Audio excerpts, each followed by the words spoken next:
Sir sir चलो एक minute circle लेना सर दम से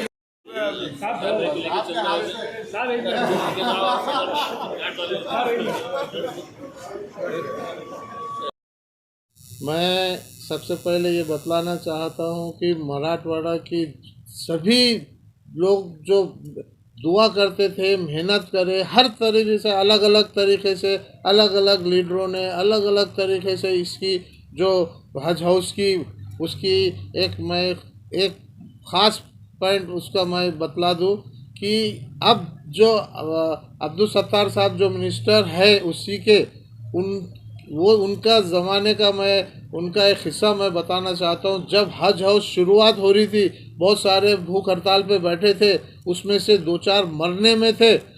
सब लीडर उनके पास में गए, वो वहाँ से उठ नहीं सके, किसी ने उनको उठा नहीं सका। मेरे पास में औरंगाबाद टाइम्स के शोएब खुसरो, अनवर खान, बहुत सारे मेरे पास में आए। उन्होंने बोले कि देखो हमको कुछ भी करो, अब्दुल सत्तार साहब को यहाँ पर इनके पास में बुलाइए। और आपको मैं बतलाना चाहता हूँ कि ये जो 2 एकड़ ज़मीन अपने को इसमें हज हाउस को नहीं है करके ये भी हो गया था गवर्नमेंट से। फिर मैं एक और नाम बताता हूँ, सैयद साहब SLR थे यहाँ पर।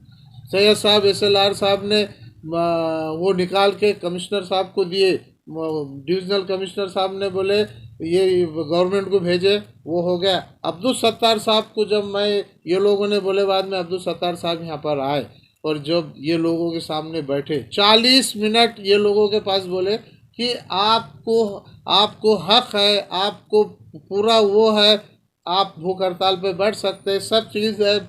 मैं उसी से उसके लिए कुछ नहीं बोलता, मगर मेरी एक दरख्वास्त है, आप लोगों से सुन लीजिए। मैं अभी नागपुर पे जा रहा हूँ, आपके कुछ लोगों को नागपुर भेजिए, वहाँ पर अधिवेशन नागपुर चालू था। मैं वहाँ पर मुख्यमंत्री से बात करा के वहाँ पर जवाब दूंगा आप लोगों को। और उसके बाद में वो यहाँ से पूरे पेपर्स वहाँ गए और वो वहाँ पर अब्दुल सत्तार साहब की कोशिश के वजह से वहाँ पर कामयाबी हुई और हज हाउस का वो हो गया। सर आज आपने अखिलती उमूर के जो मिनिस्टर अब्दुल सत्तार साहब, उनको आज निवेदन दिया, क्या आश्वासन दिए सर आपको? मैं बहुत शुक्रगुजार हूँ। मराठवाड़ा की सभी अपनी पूरी पब्लिक के तरफ से मैं उनको मुबारकबाद, उनका शुक्रिया अदा करता हूँ अब्दुल सत्तार साहब का। और उसके साथ साथ यहाँ के खासदार साहब इम्तियाज़ जलील साहब का, उन्होंने भी हमारे निवेदन के वक्त में मदद किए।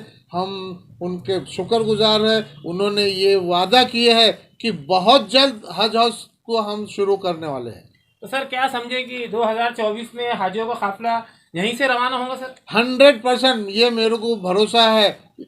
इन्होंने दोनों ने जो वादा किए है वो पूरा करके, अभी तक ऐसा कभी नहीं हुआ कि अब्दुल सत्तार साहब ने जो ज़बान दिए और अब इम्तियाज़ जलील साहब ने जो ज़बान दिए, वो काम पूरा होना ही है, मुझे इतना मालूम है। सर चलते चलते आखिरी सवाल है कि शहर की जनता को ज़्यादा मालूमात नहीं होने की वजह से ही परेशानी हो रही है।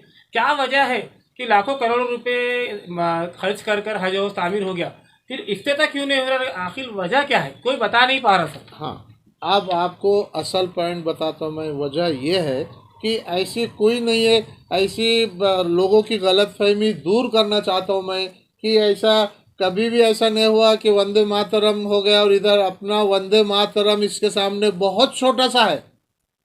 आप अगर हज हाउस में जाके देखेंगे तो 45 रूम है, बड़ी मस्जिद है और बहुत सारी फैसिलिटीज़ है वहाँ पर। हमारे पास में VIP सूट भी है हज हाउस में, और इतना इंतज़ाम हाजी लोगों का अच्छा हो जाएगा। साल भर यहाँ पर हाजी लोगों का तो 2-3 महीने का है, मगर साल भर बाकी के सब जो भी स्टूडेंट्स हैं, समझो MPSC UPSC के बहुत सारे क्लासेस यहाँ पर, बहुत सारे फंक्शन भी हो सकते, बहुत सारे प्रोग्राम उर्दू के लिए हो सकते, हर चीज़ हो सकती। इतना बड़ी सहूलत है, इसके वजह से काम जो रुक गया था हज हाउस का, फर्नीचर नहीं हो सका था, क्योंकि ये मामला बहुत बड़ा है। हज हाउस वंदे मातरम से बहुत बड़ा है।